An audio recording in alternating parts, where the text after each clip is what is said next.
ምን ታዘቡ? በአጠቃላይ ለደላላ ያን ሁሉ ገንዘብ ከፍሎ ገንዘቡንም ሳያገኝ ታማሚ ልጅ የሚረከብበት እንደዚህ ሲሆን ገንዘባቸው ይመለሳል። ልጆቹ እዛው ናቸው። ደላላ ሆነ ኤጀንሲ ሆነ ማንም ሰው ልጆቹን ገንዘብ መጠየቅ አይቻልም። አሁንም ደላላ ከዛ ጋር ተወግዶ ተቆርጦ ያልወደቀበት ቦታ ቢኖር አንደኛው የምዘና ቦታ ነው። ለምዘና የሚከፈል 5 ሳንቲም የለም። ሲኦሲ ፈተና የሚከፈል ገንዘብ የለም። እናንተ ናችሁ ሲኦሲ የተፈተኑትን ወደ ኤጀንሲዎቹ የምትልኩት። ይሄ በኢትዮጵያ ሕግ ኤጀንሲውን ያሰርዘዋል። አዋጁ ጠቃሚ ነው ብለን የምናስባቸው ጎኖች ቢኖሩም ኤጀንሲዎቹ ላይ ግን ጫና የሚፈጥር አልሆነም። ከመንግስት በላይ የሚቆጣው ኤጀንሲው ነው። ሮማንያ እንወስዳለን፣ ካናዳ እንወስዳለን እንደዚህ የሚሉ ማስታወቂያዎችን በይፋ እያስነገሩ እያሰሩ በስተመጨረሻ ግን ገንዘባቸውን ይዘው የሚጠፉ ሰዎች ያሉበት ነው። ፍቃዳቸው የማማከር ነው። ማስታወቂያቸውና አንተን የሚያነጋግሩበት መንገድ ግን እናማክራለን ሳይሆን ስራ እንሰጣለን። ሰላም ጤና ይስጥልን። የተወደዳችሁ አድማጭ ተመልካቾቻችን እንደምናላችሁ። ፋና ፖድካስት የዛሬው አንድ ጉዳያችን ተጀምሯል። በዛሬው አንድ ጉዳያችን የምናነሳው የውጭ ሀገር ስራ ስምሪትን ጉዳይ ይሆናል። የውጭ ሀገር ስራ ስምሪት ለበርካቶች የስራ እድል እየፈጠረ ያለ፣ በተቃራኒው ደግሞ የተወሰኑ ጥቂት የሚባሉ ሰዎች የራሳቸውን የግል ሀብት ለማግኘት በህገወጥ መንገድ የሚንቀሳቀሱበት እንደሆነ ሲነገር እንሰማለን። ምንድነው ያለው ጉዳይ የሚለውን በሰፊው ነው የምናነሳው። እዚህ ስቱዲዮአችን ከስራና ክህሎት ሚኒስቴር የኢትዮጵያ ስራ ገበያ ፕሮጀክት ጽህፈት ቤት ኃላፊ አሉ። እዚህ ስቱዲዮአችን ከሳቸው ጋር ነው ቆይታ የምናደርገው። ምን ጉዳዮችን እናነሳለን የሚለውን በዝርዝር ተከታተሉንና ታገኙታላችሁ። ስለምትከታተሉን ከወዲሁ እናመሰግናለን። አቶ ብርሃኑ ስለመጡ በጣም እናመሰግናለን። እኔም በጣም አመሰግናለሁ ስለጋበዛችሁኝ። እንግዲህ በዚህ ስራ ውስጥ ሰፊ ጊዜ አሳልፈዋል። በተለይም ከመጀመሩም ጀምሮ የውጭ ሀገር ስራ ስምሪት በእንደዚህ በሚኒስቴር መስሪያ ቤት ደረጃ ተጀምሮ ወደ ስርዓት ወዳለው ስራ ስምሪት ከተቀየረበት ጊዜ ጀምሮ አብረው ነበሩና እንደው ምን ታዘቡ? በአጠቃላይ ትዝብቶትን ከመጋራት ብንጀምር። እንግዲህ የኢትዮጵያ ስራ ገበያ መረጃ ስርዓት የሀገር ውስጥም የውጭ ሀገር የስራ ስምሪትም ዜጎች ስራ ማግኘት አለባቸው ተብሎ የሚታመኑ የስራ እድል ዘርፎች፣ መንገዶችን ሁሉ ወደ አንድ ሴንትራላይዝ ወደሆነ ስርዓት በማምጣት ዜጎች የስራ እድል ተጠቃሚ እንዲሆኑ ለማድረግ ጥረት ይደረጋል። የውጭ ሀገር የስራ ስምሪት የዛ ስርዓት አካል ነው። ኢትዮጵያ በውጭ ሀገር የስራ ስምሪት 70 ዓመት ታሪክ አላት። አንዳንዱ እንግዲህ ህግና ስርዓት ከመውጣቱ በፊት 30 ዓመት ገደማ ይሆናል። ህግና ስርዓት ወጥቶለት መንግስት ቁጥጥር ይፈልጋል። ዜጎች ለስራ ሄደው የት ነው የሚሰማሩት? የሚሰማሩበት ቦታ ደህንነታቸው፣ መብታቸው፣ ጥቅማቸው የተከበረ ነው ወይ የሚለውን በህግ አስደግፈን ደንብ አውጥተን ክትትል እያደረግን መስራት አለብን ተብሎ የመጀመሪያው ሬጉሌሽን ከወጣ 30 ዓመት ይሆነዋል። ከዛ በፊት ቁጥጥር አልነበረውም። በአጠቃላይ የኛ እንደ ሀገር በዚህ ዘርፍ ያለን ልምድ የ70 ምናምን ዓመት ታሪክ ያለው ነው። ህግ ከወጣ በኋላ ደንብ ከወጣ በኋላ መንግስት ለዘርፉ ትኩረት ሰጥቶ መስራት ከጀመረ በኋላ በጣም ብዙ ችግሮች የነበሩብን እንደ ሀገር እኛ መጠቀም የሚገባንን ከዚህ ዘርፍ ተጠቅመናል የሚል እምነት የለንም። ለምሳሌ ብዙ የውጭ ሀገር የስራ ስምሪት ታሪኮቻችን ሚድል ኢስት ናቸው። እሱን እንኳን መካከለኛው ምስራቅ ያለንን እንኳን አንስተን ብናይ ኢትዮጵያ እንደ ሀገር ያላትን ስትራቴጂካል አድቫንቴጅ ያልተጠቀመችበት፣ እኛ ለምሳሌ ለመካከለኛው ምስራቅ የ3 ሰዓት የ4 ሰዓት የአውሮፕላን ጉዞ ርቀት ነው ያለን። አንዳንድ ሀገራት የ10 ሰዓት የ11 ሰዓት የአውሮፕላን ርቀት ጊዜ ኖሯቸው ግን በጣም ሰክሰስፉል የሆኑ የጂዲፒያቸውን 8% 10% ኢንካም የሚያገኙ ዜጎቻቸው ኮምፕሊትሊ በጣም ከድህነት ከነበሩበት ወደ ተሻለ ህይወት እንዲያገኙ ለቴክኖሎጂ፣ ለአዲስ ዓለም፣ ለአዲስ ስኪል፣ ለአዲስ ህይወት ኤክስፖዝ እንዲሆኑ ያደረጉበት ሁኔታ ነበር የነበረው እና በጣም ብዙ ሺህ አንዳንዴም በሚሊዮን የሚቆጠር ሰው ለስራ ያሰማሩ የነበሩበት ነው። የኛ ግን በጣም ጥቂት ቁጥር ነበር የምናሰማራው።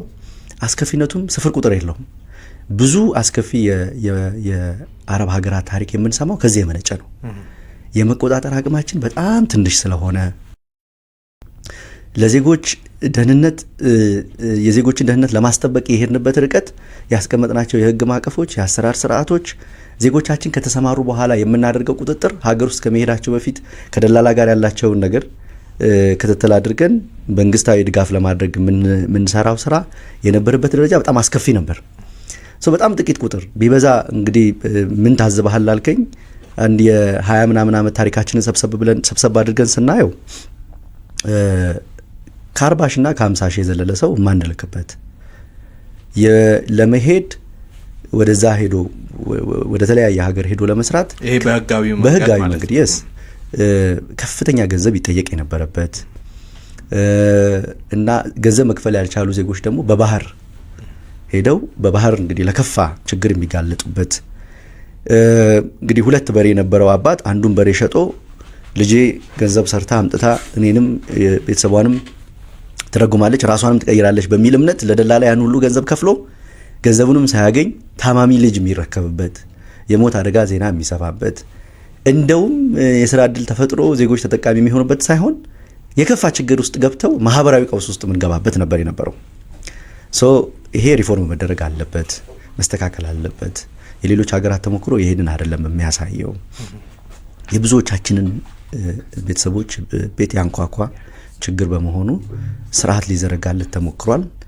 በጣም ብዙ ኮምፕሊኬትድ የሆኑ ግን ችግሮች የነበሩበት ነው የውጭ ሀገር የስራ ስምሪት። እንደ ሀገር ልንጠቀምበት ሳይሆን ችግር ውስጥ የገባንበት በጣም ብዙ ውስብስብ ችግር ውስጥ የገባንበት ሁኔታ ነበር ያነበር። አሁን ግን ያ ታሪክ ሆኗል ብሎ በድፍረት መናገር ይቻላል ማለት ነው። እንደው ትዝብቶ ይሄ ከሆነ አሁን ይሄ ተቀርፏል ማለት እንችላለን። አሁን መጨረሻ ላይ ያነሳሁልህ ይሄ ታሪክ ሆኗል ብለን በድፍረት መናገር እንችላለን ያልኩበት ምክንያት አለኝ። እንግዲህ በ3 ምዕራፍ የተከፈለ ሪፎርም ነው ለማድረግ ጥረት የተደረገው። ከዚህ ቀደም የነበሩ ችግሮች በ3 የተለያየ ደረጃ የተከፈሉ ናቸው። አንደኛ ከዜጎች መብት ደህንነትና ጥቅም ጋር የተገናኙ ጉዳዮች ነው። የዜጎቻችንን ደህንነት ለማስጠበቅ ቅድም እንዳልኩት ያስቀመጥናቸው እንትኖች ያስቀመጥናቸው የህግ ማዕቀፎች፣ የአሰራር ስርዓቶች የዜጎቻችን ደህንነት የሚያስጠብቁ አልነበሩ። አሁን የስራና ክህሎት ሚኒስቴር ከተቋቋመ በኋላ ከዜጎች ደህንነት ከቀልጣፋ አገልግሎትና ብልሹ አሰራርን ከመከላከል አኳያ 3 ፒላሮች አስቀምጦ ሪፎርም ማድረግ ተችሏል። ከዜጎች ደህንነት አንጻር ዜጎቻችን እዛ ከሄዱ በኋላ አይደለም ደህንነታቸውን የምናስጠብቀው። ከሚኖሩበት አካባቢ ተነስተው ገና ወደ ውጭ ሀገር መሄድ እፈልጋለሁ የሚል ፕላን ሲኖራቸው ለሀገር ውስጥ ነው ኤክስፖዝ የሚደረጉት። ደላላ ሀገር ውስጥ ነው የሚጠልፋቸው። ኮምፕሊትሊ የተለየ ግምት እንዲኖራቸው እዛ ሄደው ህይወታቸው እንደሚቀየር እንደሚያልፍላቸው ሀብታም እንደሚሆኑ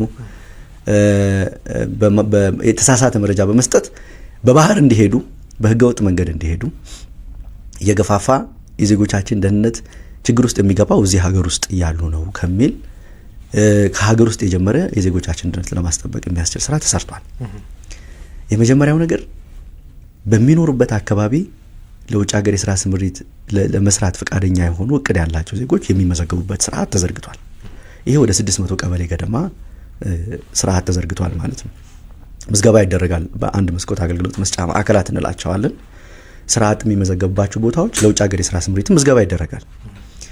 ያንን ምዝገባ ካደረጉ በኋላ ስለሚሄዱበት ሀገር ስለሚሰሩት ስራ በቂ ግንዛቤ ኖሯቸው ስልጠና አግኝተው የአንዱ እዛ ሄደው ችግር ውስጥ የሚገቡት የሚጣሉት ከአሰሪዎቻቸው ጋር ለደሞዝ ለመከልከል፣ ለድብደባ፣ ለመጥፎ ችግር የሚያጋልጣቸው ስራውን አለመቻላቸው ነው። ስለዚህ በቂ ስኪል ካላቸው ችሎታ ካላቸው ትንሽ ቋንቋም የሚሞክሩ ከሆነ ይህንን ችግር መቅረፍ ይቻላል በሚል ወደ 620 በላይ የሚሆኑ ማሰልጠኛዎች የግልና መንግስት ማሰልጠኛዎች በመላው ኢትዮጵያ ተከፍተው ስልጠና እንዲያሰለጥኑ ይደረጋል ማለት ነው። የስራ አጥ መዝጋቢው ሰው ከመዘገበ በኋላ ወደ እነዚህ ስልጠና ማዕከላት ልጆቹ እንዲሄዱ ያደርጋል ማለት ነው። በቂ ስልጠና ካገኙ በኋላ ያገኙት ስኪል ይመዘናል፣ ኢቫሉዌት ይደረጋል። ይሄ ሂደት የዜጎቻችንን ደህንነት ያስጠብቃል የሚል ነው።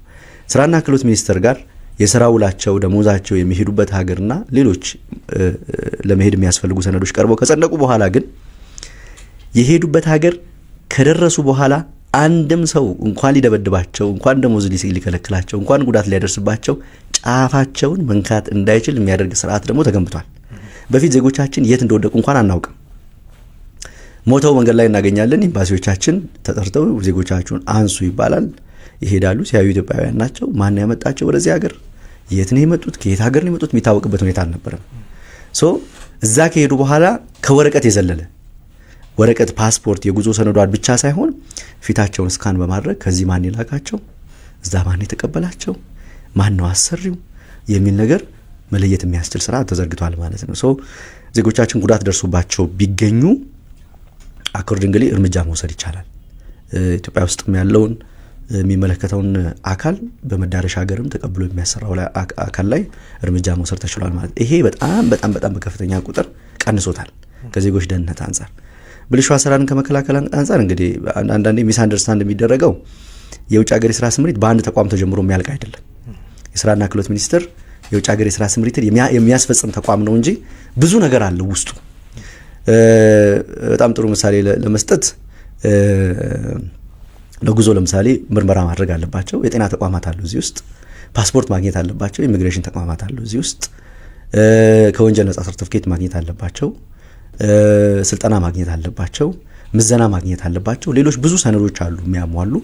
የውጭ ሀገር የስራ ስምሪት በጣም ጥሩ የሚባል አገልግሎት ለዜጎች እየተሰጠ ነው ብለን በሙሉነት ልንናገር የምንችልበት አቅም የሚሆነው አንዱ ምክንያት የሚሆነው እያንዳንዱ ተቋም ጋር የሚሰጠው አገልግሎት በምንፈልገው ልክ ከሆነ ብቻ ነው ማለት ነው። ለምሳሌ ስራና ክህሎት ሚኒስቴር 1 ሚሊዮን ሰው ወደ ውጭ ሀገር ልካለው ሲል 1 ሚሊዮን ፓስፖርት መስጠት ኢምፖርታንት ነው ማለት፣ ያለበለዚያ መሄድ አይችልም ማለት ነው። 1 ሚሊዮን የጤና ተቋማት አማን ነው 1 ሚሊዮን ሰው የጤና ተቋማት መመርመር አለባቸው። በውጪ በመካከለኛው ምስራቅ ሀገራት ስታንዳርድ መመርመር አለባቸው ማለት ነው። 1 ሚሊዮን ሰው አሰልጥነን ፈትነን ኢቫሉዌት አድርገን ማዘጋጀት አቅም አለን ማለት ነው። ከዚያ አኳያ በጣም ብዙ ሪፎርሞች ተደርገዋል። የተሻሻሉ ነገሮች አሉት።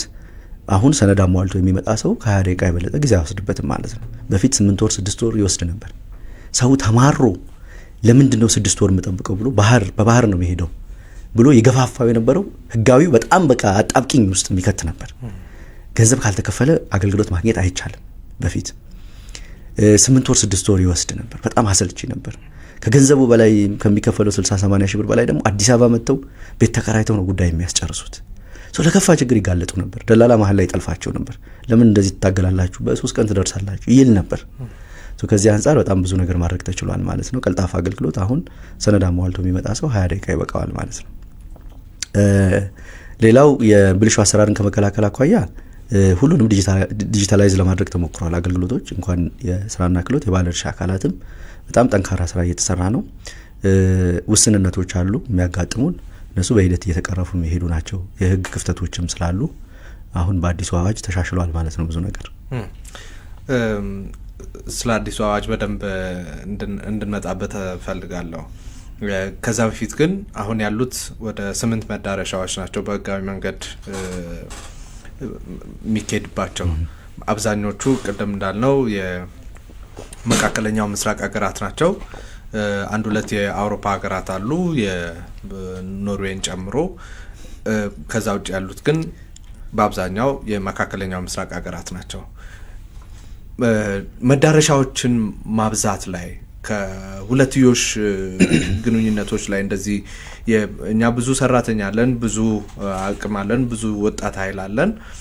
ይሄን ኃይል ወደ ውጭ ልኮ ስራ እንዲሰሩ ማድረግ ላይ ምን እየተሰራ ነው የሚለውን እናንሳና ወደ አዋጁ ደግሞ በሰፊው እንመጣለን። በጣም ጥሩ። የተወሰኑ ነጥቦች ላንሳ ስለ መዳረሻ ሀገራት ላይ አነሳው።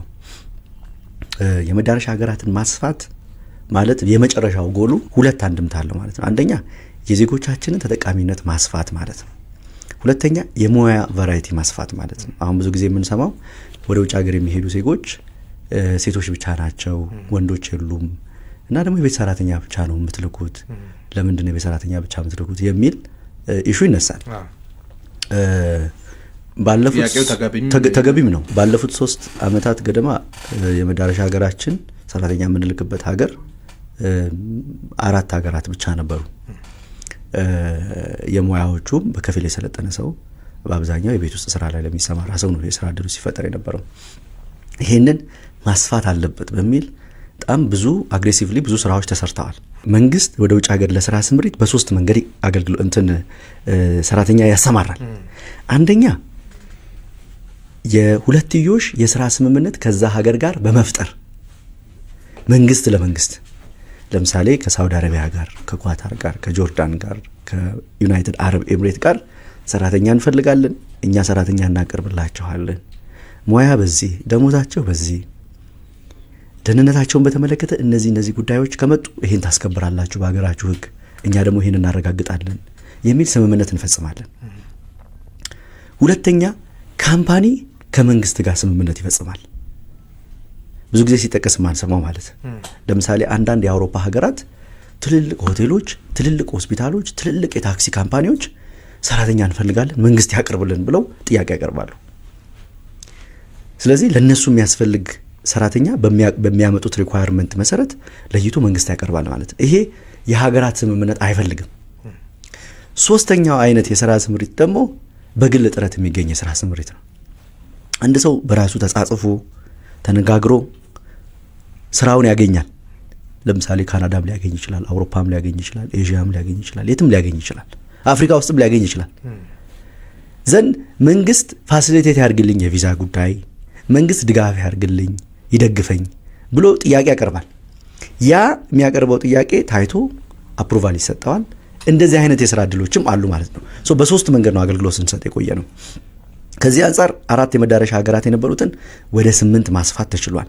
ወደ 8 ስናሰፋ ግን ቀድሞ ስንሳሳት እንደነበረው የዛሬ 6 ዓመት፣ የዛሬ 9 ዓመት፣ የዛሬ 10 ዓመት ስንፈራረም እንደነበረው አይነት የሥራ ስምሪት አይደለም መፈራረም ያለብን በሚል እምነት የከፊል የቤት ሰራተኛ የዶሜስቲክ ወርከር ብቻ አይደለም አሁን ስምምነት የምንፈጽም፣ የሰለጠነም ሰው እዛ ውስጥ እንዲካተት ዲግሪ ሆልደር ሆኖ ወደ ውጭ ሀገር ሄዶ መስራት የሚፈልግ ሰው እድሉን እንዲያገኝ ለማድረግ ማለት ነው። የምንፈራረማቸው ስምምነቶች አዳዲሶቹም አሁን የምናድሳቸው ጊዜያቸው አልቆ ሪኒው የምናደርጋቸው በዛ ማዕቀፍ እንዲሆኑ ተደርጓል ማለት ነው። ስለዚህ ነባሮቹም ላይ ያለው ስምምነት አሁን ከዚህ በኋላ ባለው የዶሜስቲክ ሰራተኛ ወይም ደግሞ ከዚህ በፊት ትንሽ ወጣ ያለ ስራ ካለን የሹፍርና ስራ ነው።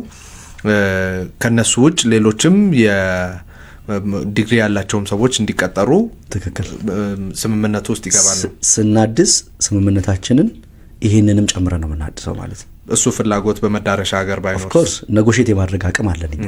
ይሄ የውጭ ሀገር የሥራ ስምሪት እኛ ጠያቂ፣ እኛ ለማኝ ሰራተኛ እናቀርብላችሁ፣ እነሱ ደግሞ ተቀባይ አይደለም፣ እነሱም የቸገራቸው ናቸው። እኛ ደግሞ በጣም ብዙ ኦፈር የምናደርጋቸው ነገሮች አሉ።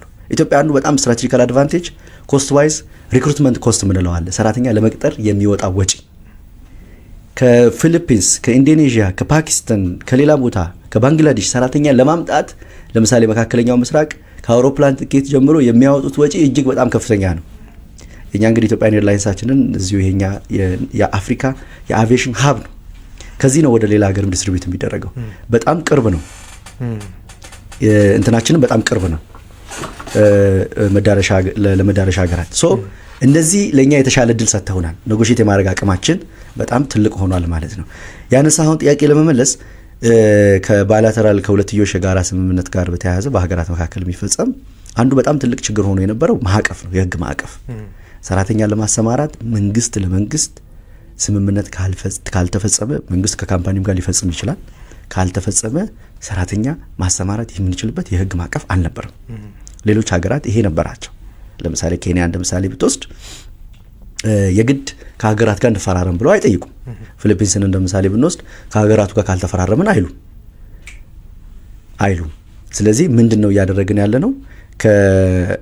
ከዛ ተሞክሮ ወስደን በአዲሱ የውጭ ሀገር የሥራ ስምሪት አዋጅ መንግስት ባይላተራል የሁለትዮሽ የጋራ ስምምነት ኖረውም አልኖረውም የዜጎቻችንን ደህንነት ማረጋገጥ ከተቻለ መንግስት መጨረሻ ላይ ፕራይቬት ሴክተር ወይም ስራ የሚያሰማሩ ኤጀንሲዎች ወይም ካምፓኒዎች የሚያቀርቡትን የስራ እድል አይቶ አፕሩቫል ይሰጣል ማለት ነው። ይሄ የትም ሀገር ገብተን ሰራተኛ ማሰማራት እንድንችል በአዲሱ አዋጅ እድል የሰጠ ነው ማለት ነው። ከዚህ አንጻር ግን መንግስት ለመንግስት የሚደረገው የሁለትዮሽ የስምምነት የተሻለ ሆኖ ብዙ ጊዜ ስላየ ነው ወደ 8 ሀገር ማድረስ ተችሏል ማለት ነው። ቅድም እንዳልኩት በከፊል የሰለጠነና የሰለጠነ የሰው ኃይልን እዛ ውስጥ አካቶ ማለት ነው።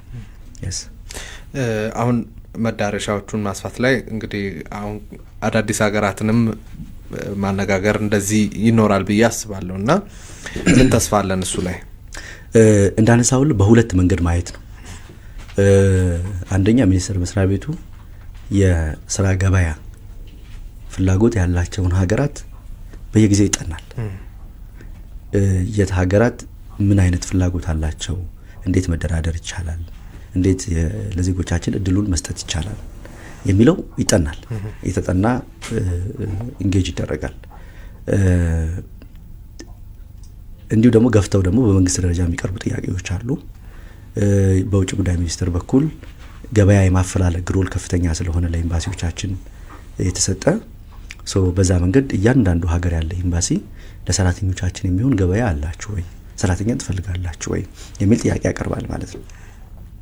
በዛ መንገድ የስራ እድል በተለያየ ሀገር የመዳረሻ ሀገራትን ለማስፋት ጥረት ይደረጋል። ትልቁ ግን ቅድም እንዳነሳሁልህ ችግር የነበረው በሁለት ሀገራት መካከል ስምምነት ከሌለ ሰራተኛ ማሰማራት አይቻልም የሚል የህግ ማዕቀፍ ነበረ። which is በጣም completely wrong። አንዱ መዳረሻ ሀገር አስፍተን ዜጎቻችን እንዳንልክ አጥሮን የነበረው ይሄንን በአዲሱ አዋጅ እንዲቀየር ተደርጓል፣ እንዲሻሻል ተደርጓል ማለት ነው። አንደኛ በሁለት መንገድ፣ አንደኛ መንግስት ራሱ አዳዲስ የገበያ መዳረሻ ሀገራትን ይፈልጋል። ሁለተኛ የግሉ ሴክተር ካምፓኒ ሆኖ በአዲሱ አዋጅ የሚቋቋሙ ፍቃድ የሚያወጡ ድርጅቶች ገበያ አፈላልገው ለዜጎች የሚሆን ገበያ አግኝተናል፣ ደህንነቱ የተጠበቀ ነው፣ ይህንን ኤምባሲዎቻችንም ውጭ ጉዳይ ሚኒስቴርም እዚህ ሀገር ያለውም የዛ ሀገር ኤምባሲ ያረጋግጣል። ስለዚህ ዜጎቻችን ይጠቀሙ፣ ለዜጎቻችን ደህንነትና ዋስትና ማረጋገጫ ችግር ቢገጥማቸው ካሳ የሚከፈልበት፣ ወደ ሀገር የምትመልሱበት፣ የተለያየ ሕክምና ቢያስፈልጋቸው ድጋፍ የምታረጉበት፣ መጠለያ ቢያስፈልጋቸው የምትሰጡት ገንዘብ እንደ ዋስትና በመንግስት አካውንት ይቀመጣል። ስለዚህ በዚህ መንገድ ገበያ አግኝተናል፣ ስራ አግኝተናል የሚል አሁን በአዲስ አዋጅ ደግሞ የተሰጠ እድል አለ ማለት ነው። በዚህ መንገድ ፕሮባብሊ በጣም ብዙ የመዳረሻ ሀገራት ይኖራሉ። ይቀረናል ብለን የምናስበው አይኖርም እንዲሁ ካለው ነባራዊ ሁኔታ ስናይ እና ተስፋ ሳይሆን በደንብ የሚታይ ነገር ይኖራል። አሁን ያለን ግን ኦልሞስት ወደ 8 የመዳረሻ ሀገራት ደርሰዋል ማለት ነው። የአዲሱ አዋጅ ብዙ አዳዲስ ነገሮች የመጡበት ነው። ለምሳሌ በቢሮ ደረጃ በእናንተ በመስሪያ ቤት ደረጃ የሚሰራውንና በኤጀንሲ መካከል ያለውን ግንኙነት ከዚህ በፊት ከነበረው የቀየረ ነው። የማስያዣ ገንዘቡን ቀደም ሲል እርስዎ እንዳነሱት በጣም በከፍተኛ ሁኔታ የጨመረ ነው። እነዚህ ነገሮች አሉ። በአንድ በኩል ምናልባት ቅድም እንደተባለው ለዋስትናው የሚጠቅም ሊሆን ይችላል፣ ለአሰራሩ የሚጠቅም ሊሆን ይችላል። በሌላ በኩል ግን እነዚህን ኤጀንሲዎች ከጨዋታው ሜዳ ሊያስወጣ የሚችል አይሆንም ወይ?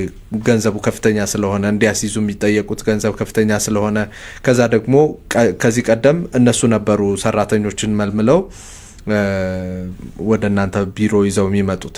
አሁን ግን ሰራተኞቹ እናንተ ጋር ይመጣሉ፣ እናንተ ናችሁ ሲኦሲ የተፈተኑትን ወደ ኤጀንሲዎቹ የምትልኩትና እንደዚህ ሲሆን ምንድነው የሚሆነው?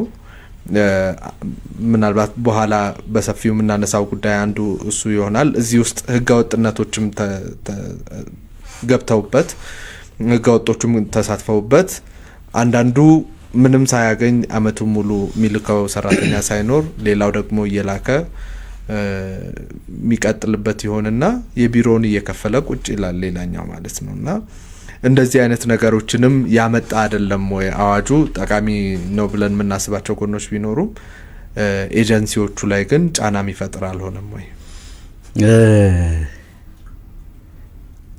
በዚህ መልክ ብናስቀምጠው ጥሩ ነው። እሺ በአንደኛ እንደ ሀገር በውጭ ሀገር የስራ ስምሪት የኢትዮጵያ ታሪክ ይሄ አዲሱ አዋጅ አዲስ ተስፋ አዲስ ብርሃን ይዞ የመጣ ነው። የኛ የውጭ ሀገር የስራ ስምሪት ኤጀንሲዎች የተቀረጹበት ያለው ካልቸር የተገነባው ባህል ቅድም እንዳልኩት የ70 ዓመት ታሪክ ነው። በ70 ዓመት ታሪክ ውስጥ እየገነባን የመጣ ነው ታሪክ።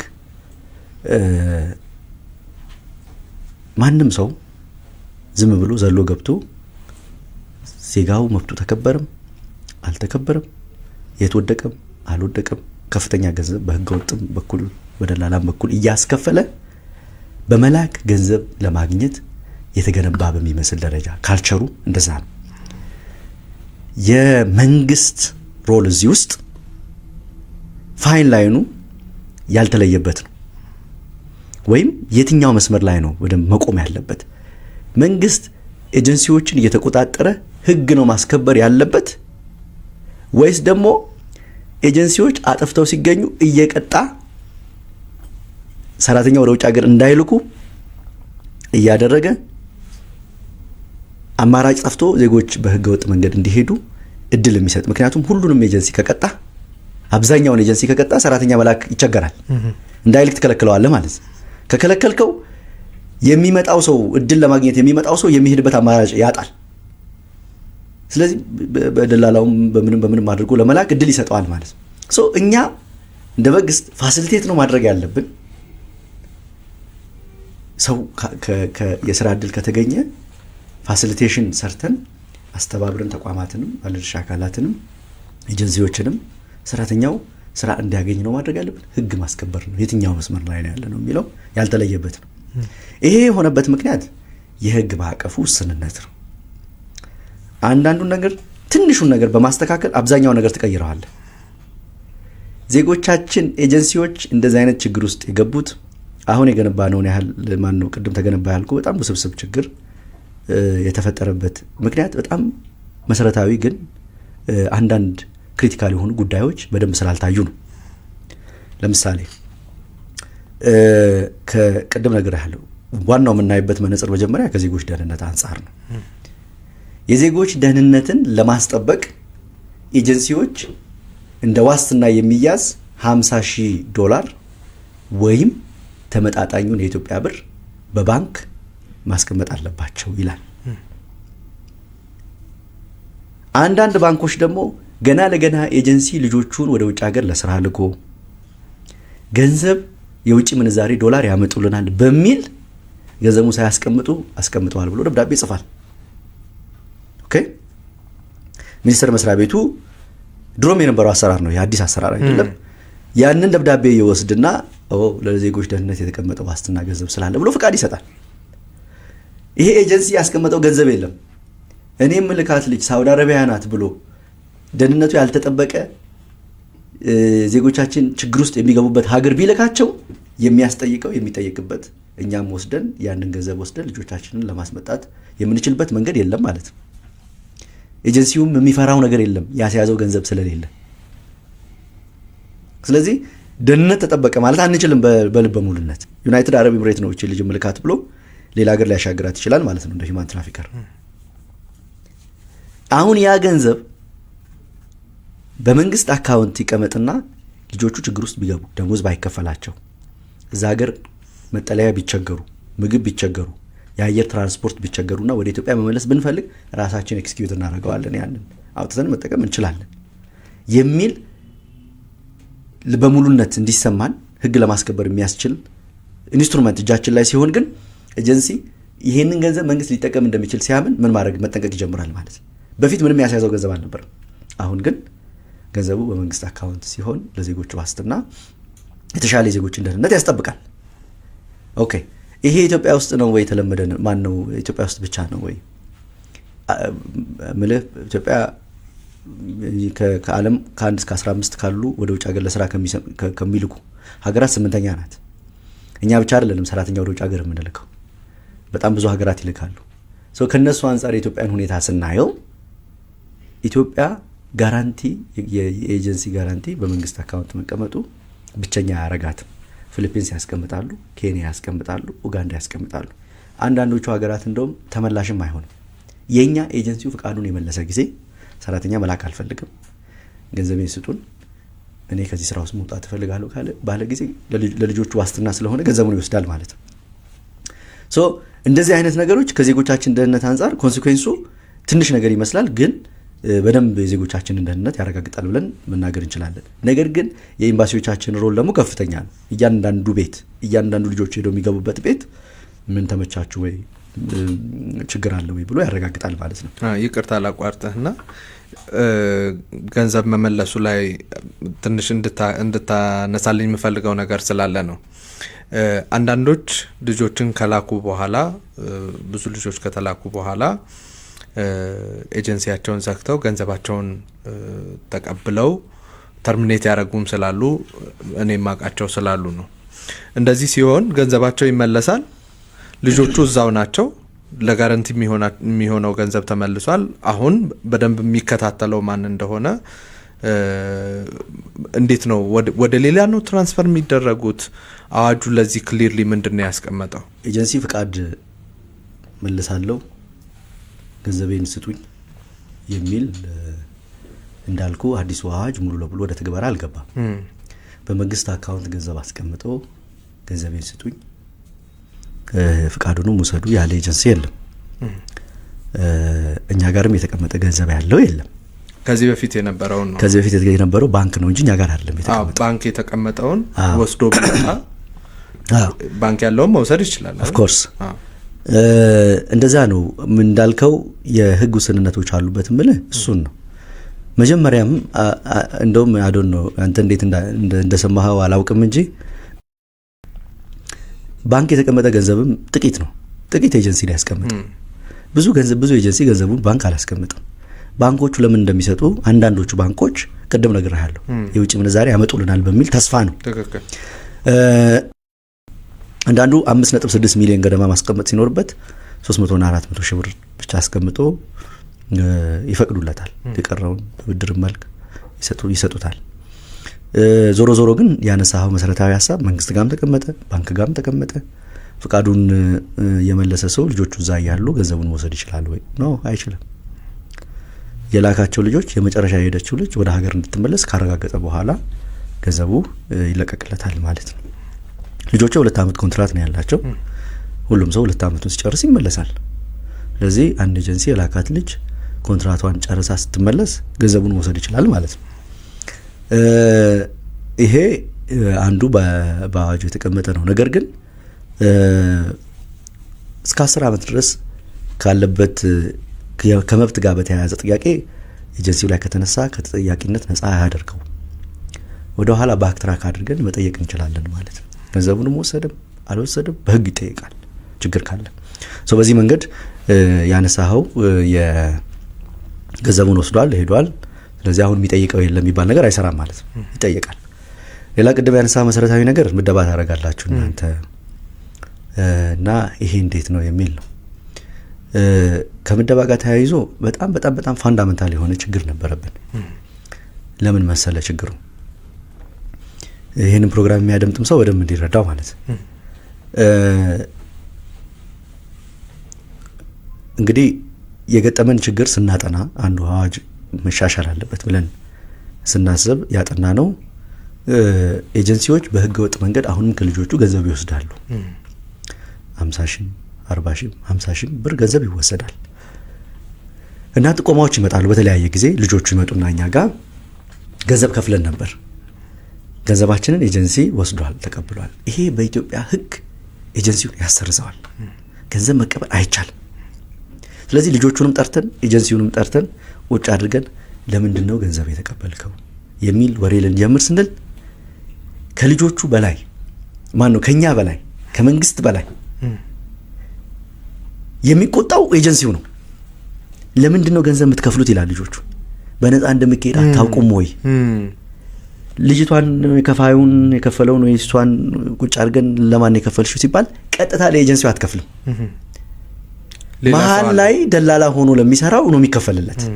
እሱ ደግሞ የራሱን ይቀንስና ለምሳሌ 60 ሺህ ቢከፈለው 20 ሺህ 15 ሺህ ይቀንስና የቀረው ነው ለኤጀንሲ የሚሰጠው። ኤጀንሲ 1 ሚሊዮን ብር እንካ ተብሎ ቢሮ በአካል ብትሰጠው አይቀበልም። እርምጃ እንደሚያስወስድበት ስለሚያውቅ ወደ አካውንት ላስገባ ትራንስፈር እናድርግልህ ብትለው አይቀበልም። ትራክ አድርጎ ተጠያቂነት ሊያስከትል በሚችል አግባብ አይቀበልም። የሚቀበለው በሶስተኛ ወገን በኩል ነው። ስለዚህ ለኤጀንሲ ሰው የሚያቀርብለት ማን ነው? ደላላ ነው። ከሆነ አካባቢ ሰበስባል፣ ስልጠና መውሰዳቸውና አንዳንድ ነገር ማድረጋቸውን ምናምን ቼክ ያደርግና ከልጆቹ የሚቀበለውን ገንዘብ ይቀበልና እነዚህ ልጆች ላክልኝ ብሎ ለኤጀንሲው ይሰጠዋል። ኤጀንሲያችን ብር ይወስድና ለልጆቹ ፕሮሰስ አድርጎ ይልካል። ገንዘብ መክፈላቸውን አውቀን ኢንቨስቲጌት በምናደርግበት ጊዜ ኤጀንሲ አልተቀበለም። ይሄንን ብሪጅ መሰበር አለበት የሚል ነው አንደኛ። ሁለተኛ ገንዘብ መክፈል ያልቻሉ ልጆች መሄድ አልቻሉ። እነሱ በባህር ሂዱ ወይ 40,000 50,000 ደላላ የሚጠይቀውን መክፈል ያልቻሉ ልጆች በምን ይሄዱ? በምን የሥራ ዕድል ተጠቃሚ ይሆኑ? ይሄ መፈታት አለበት የሚል። ስለዚህ ምንድነው ስልጠና ያገኘ ሰው ምዘና ሲኦሲ ተፈትኖ ያለፈ ሰው በዚሁ በትራክ በሚደረግ ስርዓት ውስጥ ያለፈ ሰው እኛ አምጥተን ኤጀንሲው ላይ ዳምፕ አድርገን እነዚህ ልጆች ውሰድ በቃ እንደምንም አድርገህ ላክ ካልበዛ ትጠይቃለህም አላልንም። የምትፈልገውን አይነት ሰው ሲስተሙን ጠይቀው ነው። አሰሪው ለምሳሌ ይሄንን ስራ የምትችል እንደዚህ የሆነች ብሎ መለኪያ ይሰጠዋል። ይሄን የምታሟላ ልምድም ያላት ሊል ይችላል አሰሪው ቀጣሪው። እዛ ያንን ቀጣሪ የሰጠውን ሲስተም ላይ ታስገባና የምትፈልገውን ሰው አማራጭ ይሰጣል ሲስተም። ግን ደላላ አላመጣልህም። ደላላ ከዚህ ስርዓት ውስጥ መውጣት አለበት። ወይ ፍቃድ ማውጣት አለበት እና ህጋዊ መሆን አለበት ወይ መውጣት አለበት። ስለዚህ በሚሰጠው ሪኳየርመንት በአሰሪው በሚሰጠው ሪኳየርመንት መሰረት ሲስተሙ ይጠይቃል፣ ሲስተም ይሰጠዋል። በዚህ መሃል ሲስተም የሰጠው ሰውዬ እኔ 500,000 ብርም ልክፈልህ ላከኝ ብላ ብትከፍለው አይቀበልም ማለት ነው። መሃል ላይ የሚያገናኛቸው ሰው ብሪጅ ሆኖ ብሮከር ሆኖ ሊያገናኛቸው የሚችል ነገር የለም ማለት ነው። ሰው ምደባ ያስፈልገበት አንዱ ደላሎችን ኤጀንሲዎች ልጆቻችን ገንዘብ እየከፈሉ እንዳይሄዱ ለመከላከል ነው። ሁለተኛ ገንዘብ መክፈል የማይችሉ ልጆች እና በደላላ በዚህ አሁን በተዘረጋው ህገወጥ ስርዓት እንትን ማለት ያልቻሉ ልጆች እንዳይቀሩብን ነው። ሶስተኛ ህጋዊነትን በደንብ እንትን ለማድረግ ነው። ለምን መሰለ እኛ የምንወዳደረው መዳረሻ ሀገር ላይ ሰራተኛ ቶሎ አሰልጥነን መዝነን ሌላውን ነገር ፕሮሰሳችንን ጨርሰን ማቅረብ በምንችልበት ፍጥነት ነው። ኢትዮጵያ አንደኛ ናት ባይዘው በዚህ።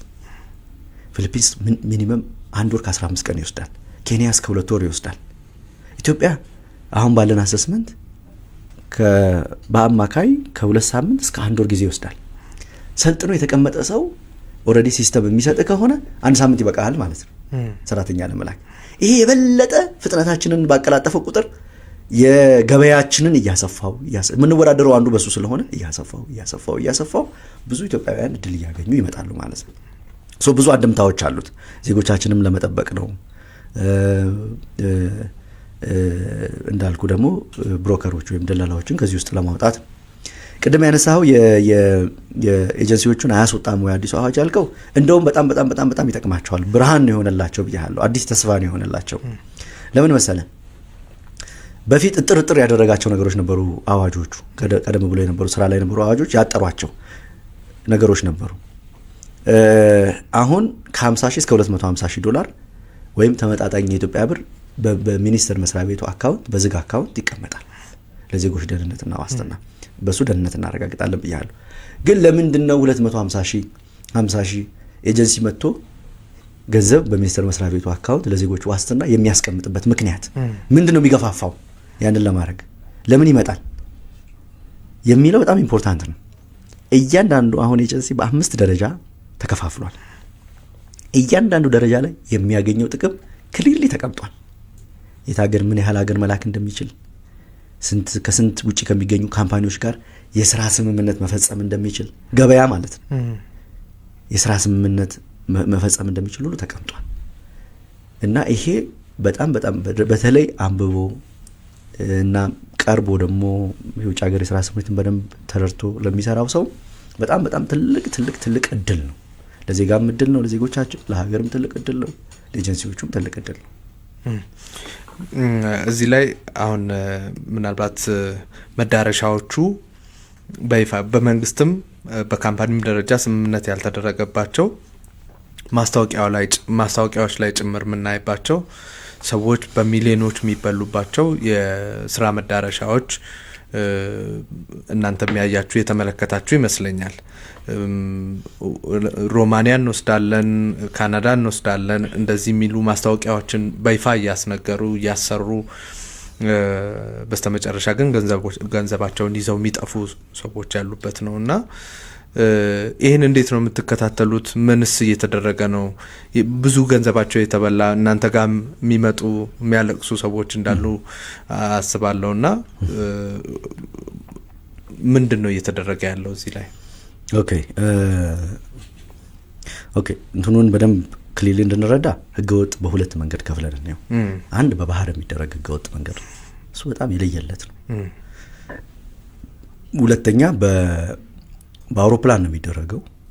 ትንሽ ሌስ ሴፈር ነው፣ ሴፍ ነው ትንሽ፣ ግን ኮምፕሊትሊ ህገወጥ ነው። ልክ ባለፈው ማይናማር ላይ እንደገጠመው ማይናማር ለምሳሌ በባህር አይሄድም፣ በአውሮፕላን ነው የሚሄደው። ፕሮባብሊ ደግሞ እነዚህ ልጆች የሄዱት በቦሌ አየር መንገድ ምናልባት በህገወጥ በድንበርም ወጥተው በሌላ አየር መንገድ ሄደውም ሊሆን ይችላል። ግን ዞሮ ዞሮ በባህር ያን ሁሉ መንገድ አትሄድም። ሰው ህገወጥነቱ በሁለት ይከፈላል ማለት ነው። በባህር የሚደረግ ህገወጥ አለ፣ በጣም አስከፊ። በዚህ ደግሞ በአየር መንገድ በኩል በአውሮፕላን የሚደረግ ግን ፕሮሰሱ ጤናማ ያልሆነ ደግሞ ህገወጥ ስራ ስምሪት ደግሞ አለ። አሁን ያነሳኸውን ጉዳይ ለይቶ ማየት ያስፈልጋል። የመጀመሪያው የኛ ሚኒስቴር መስሪያ ቤት የሚቆጣጠረው ህጋዊ ፍቃድ ያላቸውን ኤጀንሲዎች ብቻ ነው። ግን ለጉዳዩ ቅርበት እንዳለን ብዙዎቹ ቅድም ያነሳው ሮማኒያ እንልካለን፣ ካናዳ እንልካለን፣ ሌላም ሀገር እንልካለን የሚል ማስታወቂያ የሚያስነግሩ አንዳንዴ በቴሌቪዥን ሁሉ የሚታይ ማስታወቂያ የሚያስነግሩ ድርጅቶች ፍቃዳቸው የማማከር ነው። ማስታወቂያቸውና አንተን የሚያነጋግሩበት መንገድ ግን እናማክራለን ሳይሆን ስራ እንሰጣለን ነው። ይሄ ማታለን ነው። ይሄ የለየለት ወንብድና ነው። ሌላ ምንም ሊባል አይችልም። ቁጭ አድርገህ ሚሊየን ብር ድረስ አስከፍለህ መጨረሻ ላይ አግሪመንት ፖሊስ ሄዶ ሲያይ ግን አማካሪ ነው አማከርኩት፣ ስለዚህ ቪዛ እንዴት እንደሚያስገባ አማከርኩት፣ ምን ሰነድ እንደሚያስፈልገው አማከርኩት፣ ይዞ ገባ ወደቀ የሚልህም አለ። የኔ ስራ የኛ አግሪመንት ማማከር ነው የሚል አለ። ይሄ ወንጀል ነው። ሚኒስቴር መስሪያ ቤቱ ከሚመለከታቸው ባለድርሻ አካላት ጋር በቅርበት እየሰራ ነው። መረጃ የመስጠት ለዘርፉ የቴክኒካል ድጋፍ ማድረግ፣ የውጭ ሀገር የስራ ስምሪትን እንደዚህ እያደረጉ ኤክስፕሎይት እያደረጉት ነው ብሎ የመለየት ለፖሊስ መረጃ የመስጠት ተግባር ነው ያለው። ኃላፊነት ይሄ ነው። ነገር ግን ዜጎቻችን መጠንቀቅ አለባቸው። ከስራና ክህሎት ሚኒስቴር ፍቃድ ሳያገኝ ዜጎች ለስራ የሚያሰማራ የግልም ሌላም ተቋም ቢሆን በጣም የለየለት ወንበድና ነው፣ ወንጀል ነው፣ ያስጠይቃል። ስለዚህ ይሄ አንዱ ቅድም ያልኩ የመዳረሻ ሀገራትን ስናሰፋ አብሮ ሊስተካከል ይችላል በተወሰነ ደረጃ የሚል እምነት አለን። ለዛ ነው በአዲስ አዋጅ ብዙ ተስፋ ያለን። እንደዚህ አይነት ማማከር ውስጥ ምናምን ውስጥ ገብተው ህገወጥ ነገር የማድረግ እንትን ያላቸው ወደ ህጋዊ ስርዓት ይመጣሉ፣ ህግን አክብረው ይሰራሉ የሚል እምነት አለን በአዲሱ አዋጅ። አንዱ እሱ ነው። ሁለተኛ አይ ቲንክ ባለፉት 6-7 ወራት ወደ 30-40 የሚሆኑ እንደዚህ አይነት ተግባር ውስጥ ተገኝተው የነበሩ ሰዎች ለፖሊስ ተላልፈው ተሰጥተዋል። ምርመራ ይደረጋል። ውጤቱን ምንሰማው ይመስለኛል በቅርብ። ከምዘና አንጻር በጣም አሁንም ያልተሻገርናቸው በጣም ብዙ ችግሮች እንዳሉ እያየን ነው። አሁንም ደላላ ከዛ ጋር ተወግዶ ተቆርጦ ያልወደቀበት ቦታ ቢኖር አንደኛው የምዘና ቦታ ነው እና ምዘናንና ፓስፖርትን በተመለከተ በህገወጥ መንገድ እና እኛ እናወጣላቸዋለን በሚል ብዙ ሰዎች ገንዘብ ይከፍላሉ። ምንም እንኳን የሚሄዱት የሚጓዙት ነፃ መሆኑን እንኳን ቢያውቁ፣ ሁሉም ላያውቅ ይችላል፣ ቢያውቁ ሲኦሲ ተፈትኜ አላልፍም፣ ፓስፖርት ለማውጣት 8-9 ወር ጠብቃለሁ፣ ስለዚህ የሚያሳጥርልኝን ሰው ፈልጋለሁ በሚል ምክንያት ከፍተኛ ገንዘብ እየከፈሉ አላስፈላጊ ወጪ ውስጥ እየገቡ ሲኦሲ ይገዛሉ። በእርግጥ ክልሎች ናቸው ይሄ ማንዴት ያላቸው የመቆጣጠር፣ ግን የሲኦሲ ውጤት ይገዛል፣ ይሸመታል ገበያ ላይ። እናንተም በደንብ የምታውቁት ይመስለኛል። ፓስፖርት በህገወጥ መንገድ ይመጣል። አንዳንዱ ጭራሽ የለየለት ህገወጥ ነው። ፓስፖርቱ ራሱ ሌጋል አይደለም፣ ህጋዊ ፓስፖርት ያልሆነ እዚሁ እየታተመ ኢሚግሬሽን ማያውቀው ፓስፖርቱ ላይ እየወጣ እንደዚህ አይነት ችግሮች እያጋጠሙ ነው ያሉትና እነሱን በተመለከተ አሁንም በቂ የሆነ ምላሽ ተሰጥቶታል ወይ? አዋጁ በቂ የሆነ ምላሽ ሰጥቶታል ወይ ለዚህስ? ኦኬ ጥሩ ጥያቄ ነው ያነሳኸው። እንግዲህ ቅድም እንዳነሳውልህ በዚህ በውጭ ሀገር የስራ ስምሪት በጣም በጣም በጣም ሰክሰስፉል የሆነ ስራ እየሰራን ነው። ከብልሹ አሰራር የጸዳ አገልግሎት እየሰጠን ነው። ዜጎች በዚህ በጣም ቀልጣፋ በሆነው አገልግሎት ረክተዋል ማለት የሚቻለው ሁሉም ባለድርሻ አካል ተመሳሳይ አገልግሎት መስጠት ሲችል ነው። ምክንያቱም አንድ ተቋም ጀምሮ የሚጨርሰው የስምሪት አይደለም። በጣም ብዙ ባለድርሻ አካላት አሉት። ትልቁ የዚህ የውጭ ሀገር የስራ ስምሪት ስራ እነዚህን ባለድርሻ አካላት አስተባብሮ አንድ ወጥ የሆነ ስርዓት መገንባት ነው እንደ ሀገር ትልቁ ከባዱ ስራ።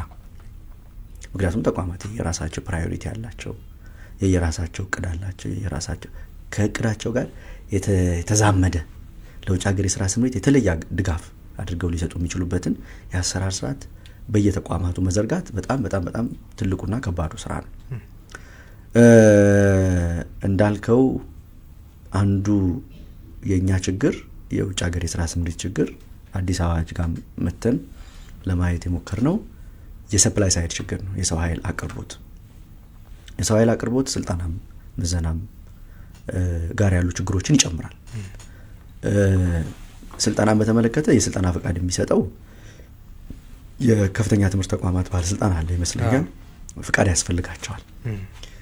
ግን የሚሰጡትን ካሪኩለም ምን ቀርጸው እኛ ምን አይነት ስልጠና እንደሚሰጡ በትክክል እነዚህ ማሰልጠኛዎች ስልጠና እየሰጡ እንደሆነ መከታተል መቆጣጠር ያስፈልጋል። ቅድም እንዳልከው ደግሞ የነዚህ የስልጠና ተቋማት ክትትል የክልሎች ማንዴት ነው። ሚኒስቴር መስሪያ ቤቱ ድጋፍ የማድረግ ሮል አለው ማለት ነው። የምዘና ተቋማትም ተመሳሳይ በክልሎች ኤጀንሲዎች አሉ፣ ራሳቸውን የቻሉ ተቋማት ናቸው። እያንዳንዱ ክልል የየራሱ የምዘና ኤጀንሲ አለው። ያ የምዘና ኤጀንሲ እኛ በምንፈልገው ልክ ካልብልሹ አሰራር በንጽህና እየሰራ እየመዘነ መሆኑን ዜጎቻችንን ወደ ውጭ ለሚሄዱ ልጆች በተለይ ማረጋገጥ ያስፈልጋል። ምን ሰርተናል ይሄንን ለመፍታት? ኦኬ አንደኛ በሙሉ ሲስተም እንዲዘረጋ ለማድረግ ጥረት እየተደረገ ነው። እያንዳንዱ ኢትዮጵያ ውስጥ የሚገኝ ማሰልጠኛ ወደ ሲስተም እንዲገባ ተደርጓል፣ እየተደረገ ነው። አሁን ወደ 600 ምናምን ማሰልጠኛ ሲስተም ውስጥ ገብቶ ይመዘገባል። ልጆቹ የ21 ቀን ስልጠና ማግኘት አለባቸው። ለስራ የሚሄዱ ዜጎች የ21 ቀን ስልጠና ማግኘት አለባቸው። ደርሰው የመጡ ከሆነ የ5 ቀን ስልጠና ማግኘት አለባቸው። አዳዲስ የተለወጡ ነገሮች ካሉ እሱ ላይ ይሰለጥናሉ ማለት ነው። ይሄንን ለማድረግ ሲስተም ዘርግተን ምዝገባ አድርጉ ማሰልጠኛዎች።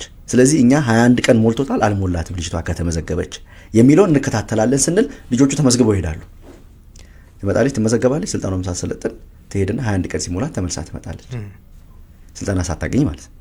ይሄን ለመፍታት የጣት አሻራ ብናደርግ አሻራው የእሷ ነው አይሁን ማወቅ አንችልም። ልክ እንደ መንግስት ተቋማት አቴንዳንስ ምን አደረግን? እያንዳንዱ ማሰልጠኛ ሲሲቲቪ ካሜራ ገጥሞ ልጆቹ እዛ መሆናቸውን እዚህ አዲስ አበባ ላይ ሴንትራሊ ቁጭ ብለን የምንቆጣጠርበት ስርዓት እየዘረጋን ነው። ስለዚህ ኢትዮጵያ ውስጥ የሚያሰለጥን ማሰልጠኛ በሙሉ ወደ ሴንትራል ወደ ሆነው ሲስተም በሲሲቲቪ ካሜራ ይልካል ማለት። ሲገቡ እናያለን፣ ጨርሳ ስትወጣ እናያለን፣ ስትሰራ እናያለን፣ ስትማር እናያለን። አንድ ሁለተኛ ጠዋት ገብታ ማታ ስትወጣ ፌስ ሪኮግኒሽን እሷ መሆኗን የምንለይበት የአቴንዳንስ ሲስተም እየዘረጋን ነው። በሲሲቲቪ ካሜራ ስራዋን እናያለን፣ ስልጠና ማዕከል መገኘቷን እናያለን ማለት ነው። በዚህ መንገድ 21 ቀን የተሟላ ስልጠና ማግኘታቸውን እናረጋግጣለን። አሁን እሱ ወደ ተግባር እየገባ ነው። ይሄንን ስልጠና ከጨረሱ በኋላ ወደ ምዘና ይመጣሉ። ሲመዘኑ ሁለት ችግር ነው ያለው።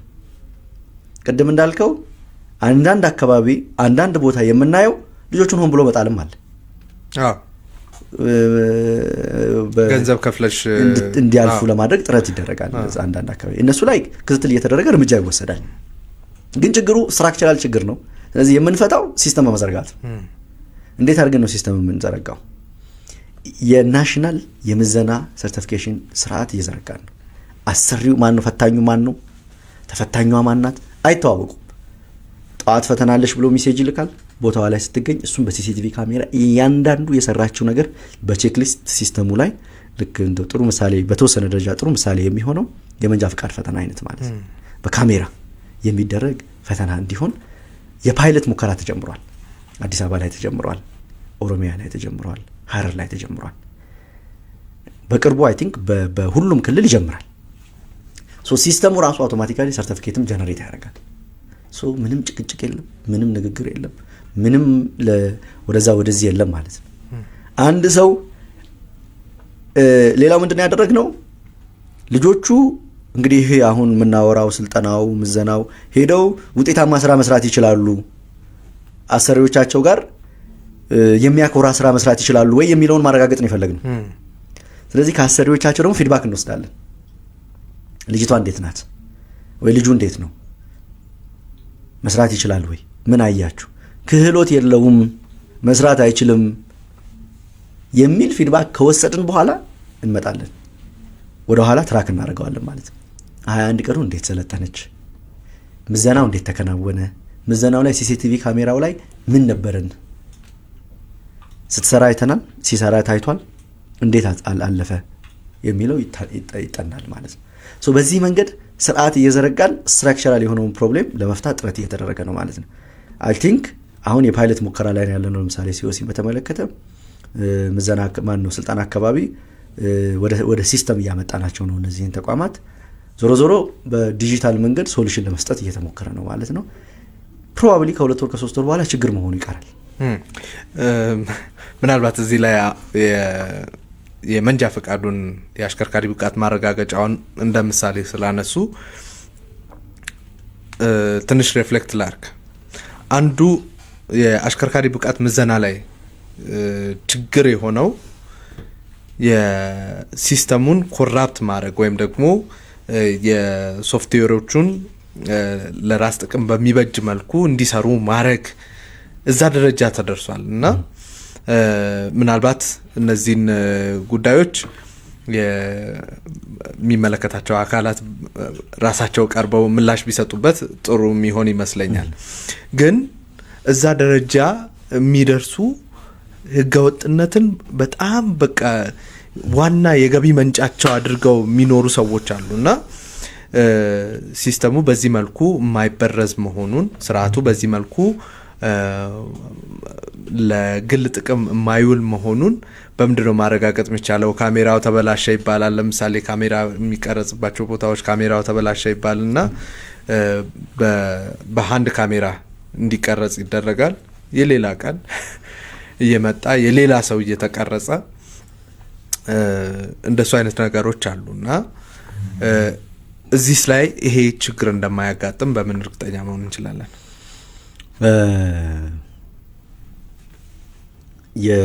የመንጃ ፍቃድ ፈተናን እንደምሳሌ ያነሳሁት የቀረበ ነው ለማለት ነው እንጂ ኤግዛክትሊ እንደዛ ነው ማለት አይደለም።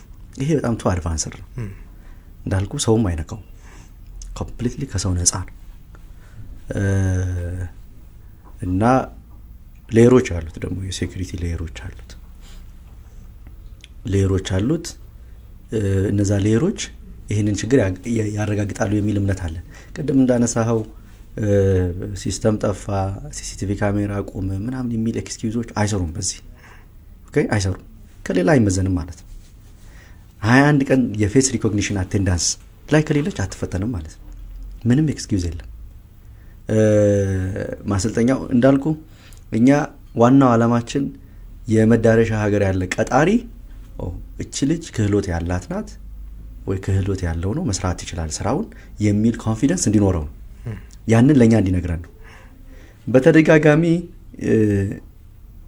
ይሄ ሰው ክህሎት የለውም፣ አይችልም፣ ስራውን መስራት አይችልም፣ እቺም ልጅ አትችልም የሚል ፊድባክ ቀጣሪዎቹ በሰጥን ቁጥር ወደ ኋላ እየመጣን የትኛው ማሰልጠኛ ነው የትኛው የመዘና ተቋም ነው ብለን እናያለን። ይዘጋል ማለት ነው። ዞሮ ዞሮ ተጠያቂ ይሆናል። ኮንሲኩዌንስ አለው። እያንዳንዱ ለስራ የሚሄድ ሰው እዛ እግሩ በረገጠ በአንድ ወር ጊዜ ውስጥ ካሰሪው ፊድባክ ይሰበሰባል። ምክንያቱም ገበያችን ነው፣ የኛ ማርኬት ነው። አሰሪዎች፣ ቀጣሪዎች ምንድነው የሚሉት ስለ ኢትዮጵያውያን የሚለው በጣም ኢምፖርታንት ነው።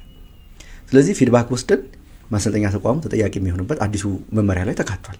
ማሰልጠኛ ተቋምም ተጠያቂ ይሆናል፣ የመዘነውም ሰውዬ ተጠያቂ ይሆናል። ክህሎት የሌለው ሰውዬ ለምን መዘነ? ክህሎት የሌላትን ልጅ በምን ተአምር መዝኖ አሳለፈ የሚል ነገር ይኖራል። ግን እያንዳንዱ ነገር ሪከርድድ ነው ማለት ነው። ሪከርድድ ካልሆነ ምዘናም የለም ስልጠናም የለም ማለት ነው። ሰው ተበላሸ እንደዚህ ሆነ ምናምን የሚል ነገር አይኖርም።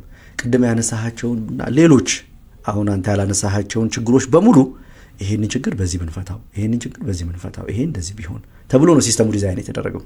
ሲስተም የለም ቢባል እንደዚህ እናደርጋለን፣ እንዲህ ቢሆን ይሄ ኮንሲኩዌንስ ይኖረዋል የሚል እያንዳንዱ ነገር ታስቦ፣ ለዛ ነው አሁን አንዱ ምሳሌ የሰጠው እኮ ጠዋት 21 ቀን ሲሞላት ልጅቷ እዚህ ቦታ ምዘና ኢቫሉዌት ትደረጋለሽ ሲኦሲ የሚል ቴክስት ይገባላታል። ከ3 ቀን በፊት ቀድሞ እያለ የቀረበ በመጣ ቁጥር ሰዓቱን፣ ቦታውን፣ የመፈተኛ ቦታውን ሲስተም ነው የሚነግራት። ፈታኙም መጨረሻ ላይ ነው የሚያውቀው። ሞባይሉ ላይ ማን እንደሚፈትን ሳያውቅ ነው የሚሄደው። ምን እንደሚፈትንም አይታወቅም። ፈተናውን ለልጅቷና ለፈታኙ የሚያሳየው ሲስተም ነው። የናሽናል ኤግዛም ፑል ስላለው ማለት ነው። ለምሳሌ አንድ ሹፌር ምንድነው መፈተን ያለበት የሚል የብዙ ፈተናዎች ተጠራቅሞ ውስጥ ተቀምጠዋል። ከዛ ውስጥ ራንደምሊ ከዛ ውስጥ እየመረጠ ነው የሚሰጠው ፈታኙ እንጂ ፈታኙ ይሄንን ስሪ ምናምን የለም። ከዛ በኋላ ያንን ፈተና ለመመለስ ምን ስቴፕ መስራት እንዳለባት ምን ማድረግ እንዳለባት በደንብ ተቀምጧል። አሰሪው ቼክ ያደርጋል ማለት ቼክ ያደርጋል።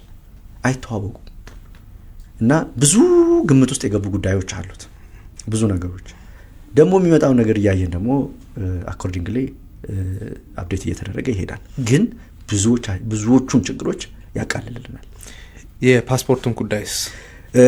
ፓስፖርት እኔ እንግዲህ እንደ አንድ ባለድርሻ አካላት ከኢሚግሬሽን ጋር አብረን ስለምንሰራ እየተደረገ ያለውን ሪፎርም በደንብ በቅርበት ከሚያውቁ ሰዎች ውስጥ ነኝ። ኢሚግሬሽን የፓስፖርት አገልግሎት አሰጣጥ ብዙ ሪፎርም አድርጓል።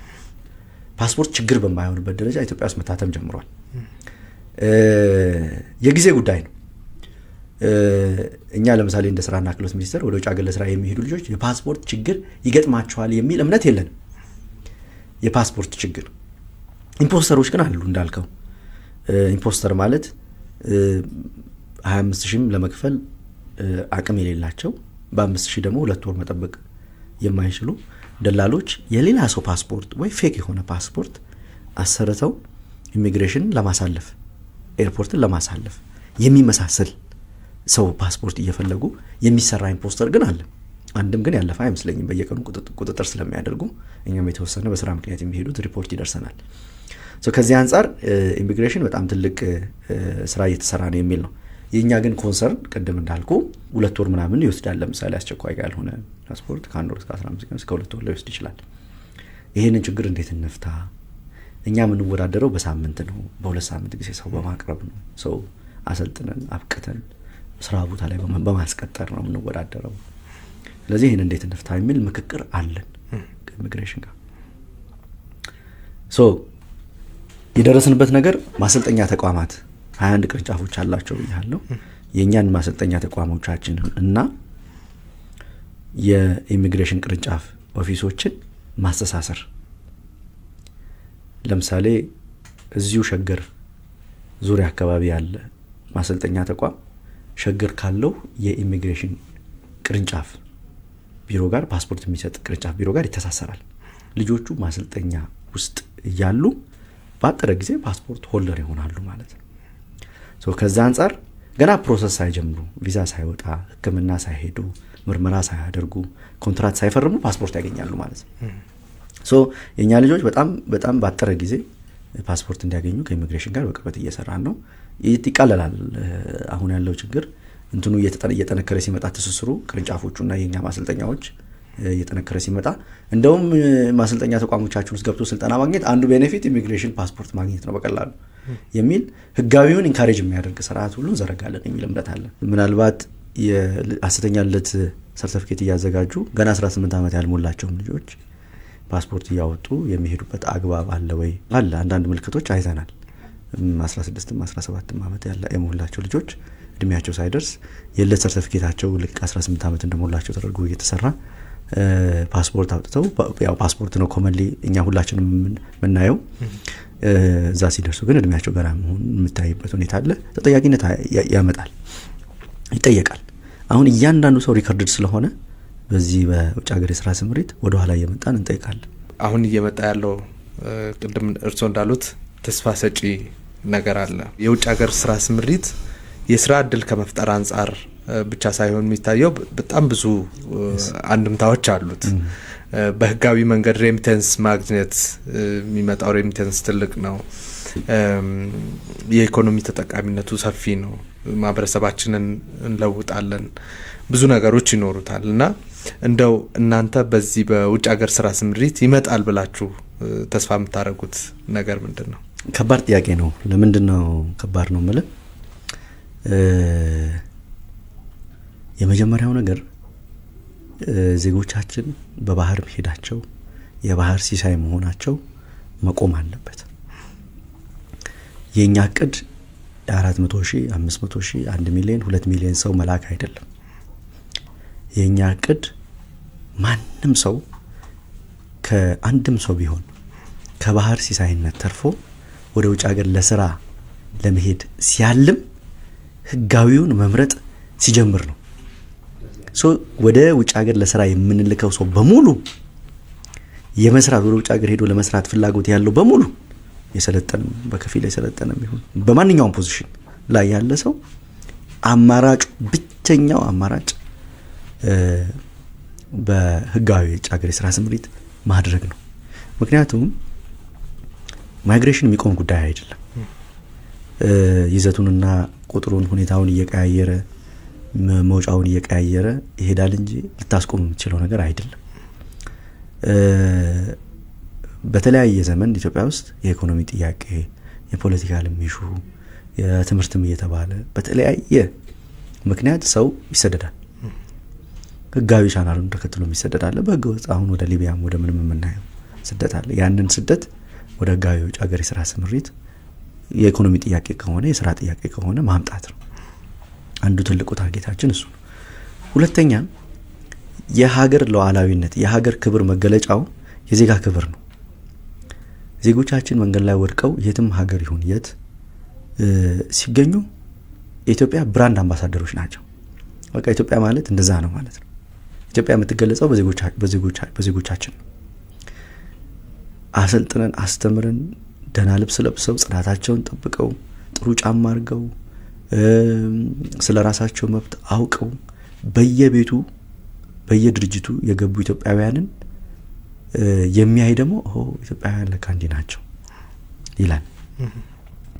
ከየትኛውም ከምንሰራው ዲፕሎማሲ በላይ እያንዳንዱ ቤት የምትገባ ኢትዮጵያዊ የምትሰራ ይበልጣል። እሷን አይቶ ነው ኢትዮጵያን የሚያውቀው። ኢትዮጵያ የምትመስለው እሷ ናት። ኢትዮጵያ የሚመስለው እሱ ነው። ስለዚህ እኛ የምንልከው ሰራተኛ ብቻ አይደለም፣ አምባሳደሮቻችን ነው የምንልከው። ኢትዮጵያን የሚወክሉ ኢትዮጵያን ሪፕሬዘንት የሚያደርጉ ሰዎች ነው የምንልከው። ሌባ ከሆኑ ኢትዮጵያውያን እንዳለ ሌባ ናቸው። ጨካኝ ከሆኑ ኢትዮጵያውያን እንዳለ ጨካኝ ናቸው። ውሸታም ከሆኑ ኢትዮጵያውያን እንዳለ ውሸታም ናቸው ነው ማለት ነው። በዛ ልክ ነው የምናየው። ሶስተኛ የማነሳለ እኔ ይሄ ሴክተር በጣም በጣም በጣም ትልቅ ነው። በጣም ትልቅ ነው። ለሀገርም ለህዝብም ለስራ ፈላጊም የሚሰጠው እድል እጅግ እጅግ እጅግ ሰፊ ነው። ቅድም እንዳነሳ ነው 1 ሚሊዮን ሰው ለስራ ብንልክ አንድ ሰው ወደ ውጭ ሀገር ለስራ የሚሄደው ቤተሰብ ድጎማ ነው። ሌላ የተለየ ምክንያት የለውም። አንዳንዱ ለቫኬሽን ምናምን አይደለም። ያው እንደምታውቀው ስንልክ ቢያንስ እናትና አባት ወንድምና እህት ቢኖረው 4 ቤተሰብ ከጀርባው አለ ማለት ነው። ሚኒመም ደሞዛቸው ወደ 50,000 ብር ገደማ ነው ልጆቹ። የቤት ሰራተኛ ስኪሎ ሳትጨምር ማለት ነው። በቤት ውስጥ ስራ የተሰማራ ሰው ደሞዝ ብትጠይቀኝ ከ45,000 እስከ 50,000 እንደማለት ነው። ግማሹን ወደ ቤተሰብ ነው የሚልኩት። ገጠር ላለ ሰው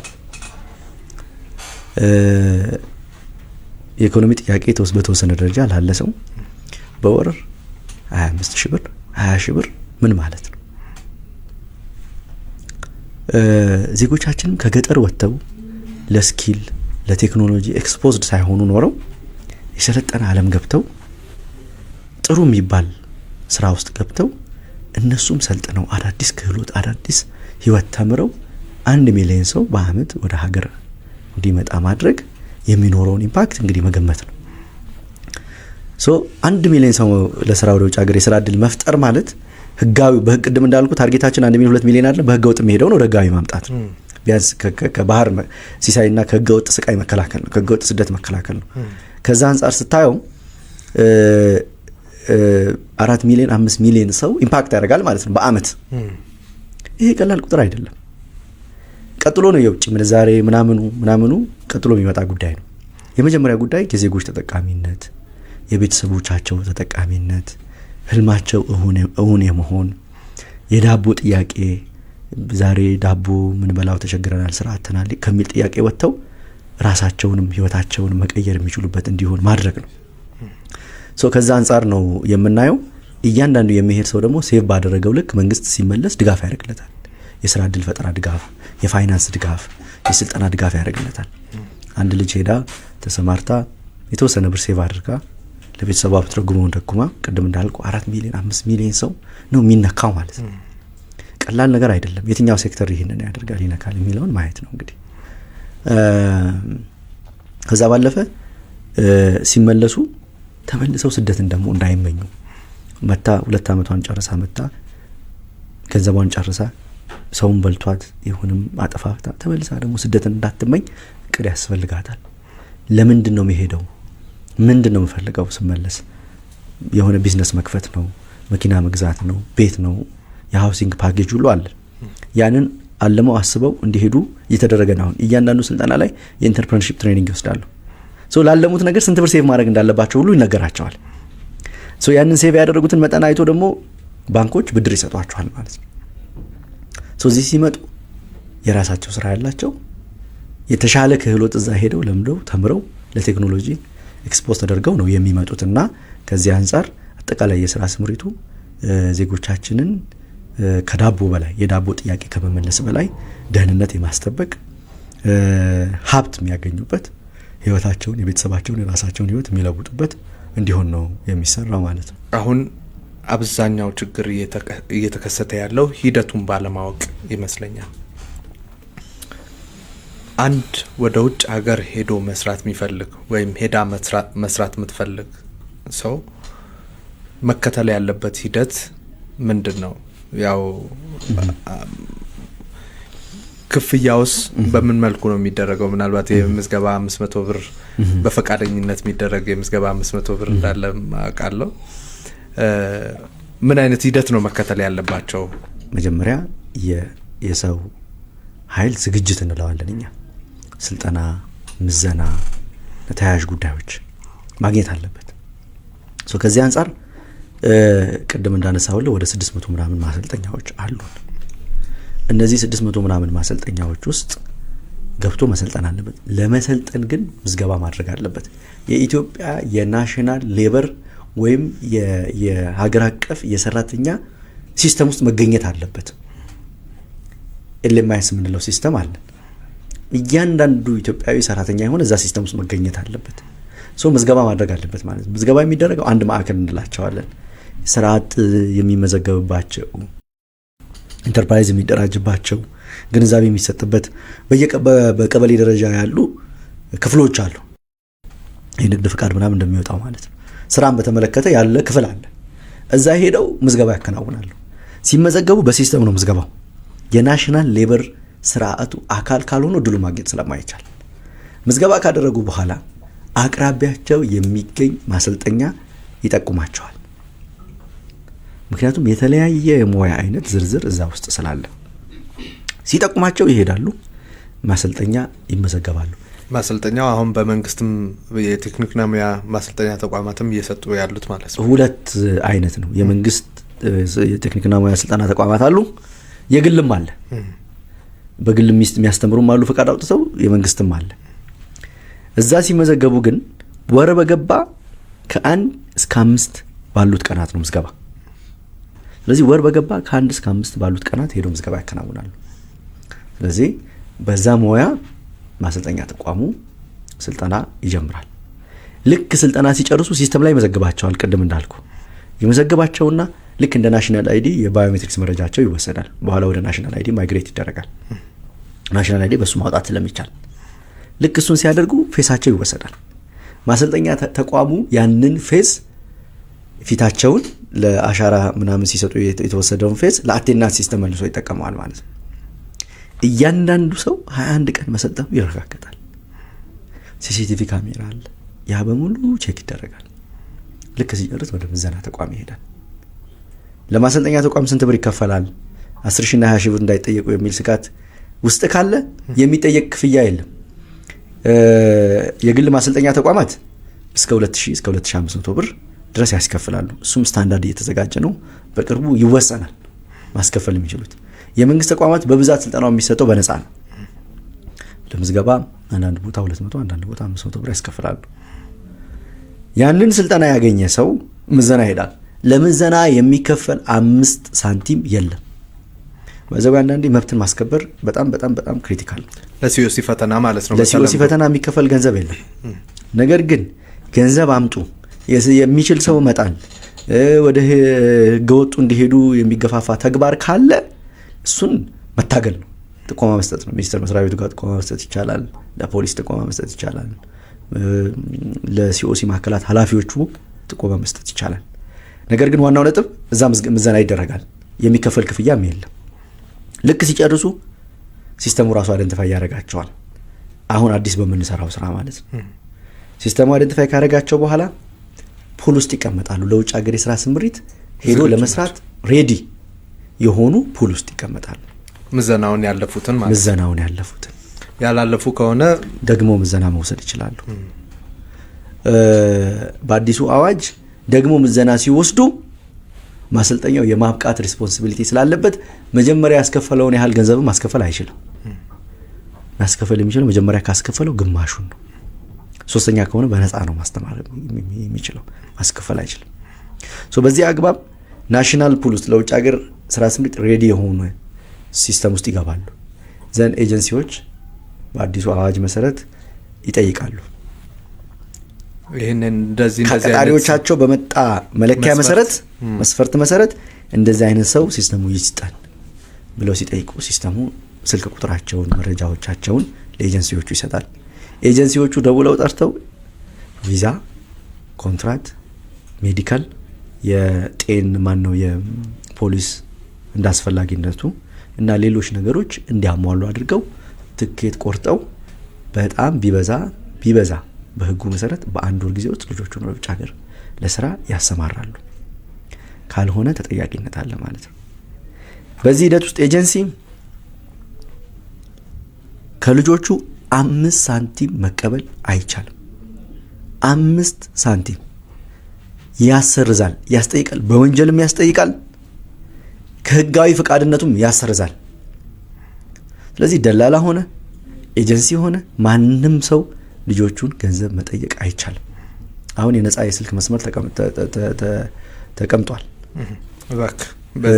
I'm not sure exactly 9468 ይመስለኛል የስራና ክህሎት ሚኒስቴር ኤጀንሲዎቹ ቢሮ እያንዳንዱ ኤጀንሲ ቢሮ ደረሰኝ ካልተቆረጠ ገንዘብ አይክፈሉ እንደሚለው ማለት ነው። 946838 ይመስለኛል ተለጥፏል። ደውለው ጥቆማ እንዲሰጡ ማለት ነው። ካልሆነ ግን የስራና ክህሎት ሚኒስቴር ካሳንቺስ የሚገኘው ቢሮ መጥቶ ገንዘብ ከፍዬ ነበረ ብሎ ጥቆማ መስጠት ይቻላል። ኤጀንሲው ላይ እርምጃ ይወሰዳል። ልጆቹ በዚህ ፕሮሰስ ውስጥ አልፈው ወደ ውጭ ሀገር ለስራ ሊሰማሩ ይችላሉ ማለት ነው። ከተሰማሩ በኋላ አሁን ከባንኮች ጋር ባደረግነው መግባባት የሞባይል ዲቫይስ ይሰጣቸዋል። ስማርትፎን ይዘው ነው የሚሄዱት። ቅድም እንዳልኩት ምን ይሰራሉ፣ ስንት ብር ይቆጥባሉ፣ እዚህ ሲመጡ መስራት የሚፈልጉት ነገር ሁሉ ተቀምጧል። እዛ ሞባይል አፕሊኬሽን ላይ ስለሚሄዱበት ሀገር ህግ ማድረግ ስለሚቻለው ስለማይቻለው ችግር ቢያጋጥማቸው እንዴት ወደ ኤምባሲ ኮሙኒኬት ማድረግ እንዳለባቸው ሁሉ ዝርዝር ተቀምጧል። ስልጠና ላይ ልንነግራቸው የምንፈልጋቸው ነገር ሞባይል ላይ ስማርትፎን ላይ ያስቀምጠንላቸዋል። አንዳንዴ ሚስ ያደረጉት ነገር ካለ እዛው ቤታቸው ሆነው ስራ እየሰሩ ማየት እንዲችሉ። ከሄዱ በኋላ ችግር ቢያጋጥማቸው ይሸጣል ነው ወይስ ይሰጣቸዋል? ይሰጣቸዋል፣ በብድር ይሰጣቸዋል። ሲሰጣቸው በዛ ሞባይል አፕሊኬሽን ይዘው ቤታቸው ይገባሉ። የሚሰሩበት ቤት ገብተው ከአሰሪዎቻቸው ጋር ችግር ካጋጠማቸው ገና ምልክት ሲያዩ የዲስትረስ ኮል ወይም የኢመርጀንሲ ሲስተም አለው። እሷን ነካ አድርገው ሲያበሩ እኛ ጋር ልክ የአደጋ ጊዜ ምልክት ያሳያል። ለመንገዴ የሚባል አፕሊኬሽን አለ ቴሌብር ላይ ያንን አፕሊኬሽን ማግኘት ይቻላል። ዘ ኦንሊ ቲንግ የሚያስፈልገው አይ ቲንክ ሌበር አይዲ የምንለው ዩኒክ ቁጥር አላቸው። እሱን ሲያስገቡ ሲስተሙ ይከፍትላቸዋል። ውጭ ሀገር የስራ ስምሪት ውስጥ ካሉ ያንን ዲስትረስ ኮል ሲነቁ እኛ ጋር ኖቲፊኬሽን ያመጣል፣ ኤምባሲ ጋር ኖቲፊኬሽን ያመጣል። ኢሚዲየትሊ ኢትዮጵያ ያለው የላከው ኤጀንት፣ እዛ የተቀበለው ካምፓኒ፣ ቀጣሪዋ ወይም አሰሪው ድርጅት ይጠየቃል ማለት ነው። ችግሩን እንዲፈታ ይደረጋል ማለት ነው። ካልሆነስ ኤጀንሲዎቹ እኛ ጋር ባስያዙት ለልጆቹ ዋስትና ተብሎ በተያያዘ ገንዘብ ጉዳዩን ካጣራን በኋላ ምንም ጭቅጭቅ የለም። ደሞዝ አልተከፈለም እንደሆነ ከዛ ላይ አንስተን እንከፍላለን። ልጆቹ ከቤት አባረው ጥለዋቸው ከሆነ ምንም ችግር የለም፣ ሆቴል እናሳድራቸዋለን። ወደ ሀገር መመለስ ፈልገው ከሆነ ምንም ችግር የለም፣ ትኬት ቆርጠን ራሳችን እንመልሳቸዋለን። በማን ገንዘብ? ማን ለልጆቹ ዋስትና ባስያዘው ገንዘብ? ኤጀንሲው። ለምን? ደህንነቱ የተጠበቀ ቦታ ዜጎችን የማሰማራት ኃላፊነት ስላለበት፣ ልጆች ያሰማራቸውን ሰራተኞች የመከታተል የመብት ጥሰት ባጋጠማቸው ጊዜ መፍትሄ የመስጠት ሪስፖንሲቢሊቲ ያለበት። በዚህ ሂደት ውስጥ ሕክምና ችግር አጋጥሟቸው ከሆነ እዚህ ኢትዮጵያ ውስጥ እናሳክማቸዋለን። እንደውም እስከነ ካሳው ነው ድጋፍ የምናደርግላቸው። ስለዚህ ማንም ሰው ጫፋቸውን እኛን ዜጎች መንካት አይችልም። እሱ ብቻ አይደለም፣ እዛ ሀገር ላይ ቀጣሪው በህግ የባይላተራል አግሪመንት አለን፣ የሁለትዮሽ የሀገራት ስምምነት። ይሄ የሚባል ቀጣሪ ሰው፣ ይሄ የሚባል ካምፓኒ ዜጎቻችን ላይ እንደዚህ አይነት ጉዳት አድርሰዋል፣ በሀገራችሁ ህግ ጠይቁት ብለን ሪፖርት እናደርጋለን ማለት ነው። ሁለት ሀገራት ኢትዮጵያና የመዳረሻ ሀገር በተስማማው ስምምነት መሰረት በዛ ሀገር ህግ ይጠየቃል። ካሳም የሚያስፈልገው ከሆነ በዛ ሀገር ህግ ካሳ ይከፈለዋል። በዚህ መንገድ ማንም ሰው ዜጎቻችንን አቢዩስ ሳያደርግ ደረታቸውን በኮንፊደንስ በልበ ሙሉነት ስራቸውን መስራት ይችላሉ። ይሄ ኢምፕሌስ አልነበረም ወይ? ኢምፕሌስ ነበር፣ ግን ዜጎቻችንን የምናውቅበት የምንከታተልበት ሲስተም አልነበረንም። ወድቀው ሲገኙ በምንም ማወቅ አንችልም። ማኑዋል ነበር፣ ሁሉም ነገር ወረቀት ነበር። እንዴት አድርገን እናገኛቸው? በዚህ መንገድ የዜጎቻችን ደህንነት የተረጋገጠ እና ሂደቱ ይሄን የመሰለ ስራ ስምሪት ነው ማለት ነው ያለን። ስማርትፎን ካላቸው እዛ ላይ ይጫንላቸዋል ወይስ እንደ አዲስ መግዛቱ ግዴታ ይሆንባቸው? ስማርትፎን ያለው ሰው መግዛት አይጠበቅበትም። ምናልባት እዚህ ላይ ህገወጥ ሆነው ሄደው ግን ወደ ህጋዊ መስመር መግባት ቢፈልጉ ወደ ሀገር ውስጥ ተመልሰው ነው የሚሆነው ወይስ እንዴት ነው? ያ የመጀመሪያ ነገር የሀገሪቱን ህግ ምን ይመስል ምን ይላል የሚለው ማየት ያስፈልጋል። የመጀመሪያው ነገር ሰው ድንበር ጥሶ በህገወጥ መንገድ የሀገሪቱን ህግ ጥሶ ከገባ ወንጀለኛ ነው። ከዛ ሀገር ጋር ህጋቸው ምን ይላል፣ ፈቃደኝነታቸው ምን ይመስላል የሚለው ማየት ያስፈልጋል። አሁን ብዙ ጊዜ በሳምንት ይሄን ያህል ሰው መለስን ወደዚህ ወደ ኢትዮጵያ እንትን አደረግን የሚባለው እዛ ሀገር ወደ ህጋዊነት የመቀየር ፍላጎት ስለሌለ ነው። ምክንያቱም መጀመሪያ ነገር እነዚህ ሰዎች ወንጀለኞች ናቸው የሚል አቋም አላቸው ብዙዎቹ። ግን በህገወጥ መንገድ የሄደ ሰው ወደ ህጋዊ የሚቀየርበት ሁኔታ እንደየሀገር ሁኔታ ይለያያል። እኛ ግን ኔጎሽየት እናደርጋለን። ብዙ ጊዜ የኔጎሽዬሽናችን አካል ነው። ኢቭን እዛ ሀገር በህገወጥ መንገድ የገቡ እንኳን ቢሆኑ ቢያንስ መተው ወደ ሀገር ስልጠና ወስደው ሰልጥነው ህጋዊ ሆነው ወደ ሀገራችሁ ተመልሰው እንዲገቡ ፍቀዱ የሚል ንግግሮች እናደርጋለን። ተስፋ የሚሰጥ ነገር አለው። ግን የመጀመሪያው ነገር ድንበራችንን ጥሷል፣ ድንበር የመጣስ ወንጀለኛ ነው የሚል ነገር ብዙ ጊዜ ይነሳል። ይሄ ነው አስቸጋሪው ነገር። በጣም ነው የማመሰግነው። ብዙ ክሊር ያደረግን ይመስለኛል። ሌሎችም ነገሮች ካሉ እንግዲህ አድማጮቻችንም በአስተያየት መስጫ ሳጥን ያስቀምጡልናል። እንደዚሁ በየጊዜው እየተገናኘን የምናጠራ ይሆናል። አቶ ብርሃኑ በየጊዜው እየመጡ እንደዚህ አይነት ጉዳዮች ላይ ለምናነሳው ጥያቄ ምላሽ ለመስጠት ፈቃደኛ ስለሆኑ በጣም ነው የማመሰግነው። እኔም በጣም አመሰግናለሁ ስለጋበዛችሁ። አድማጭ ተመልካቾቻችን እናንተንም ከልብ አድርገን እናመሰግናለን። የዛሬው አንድ ጉዳያችን እዚህ ላይ አብቅቷል። የውጭ ሀገር የስራ ስምሪት ላይ ነበር ከአቶ ብርሃኑ አለቃ ጋር ቆይታ ያደረግነው። መልካም ጊዜ ይሁንላችሁ።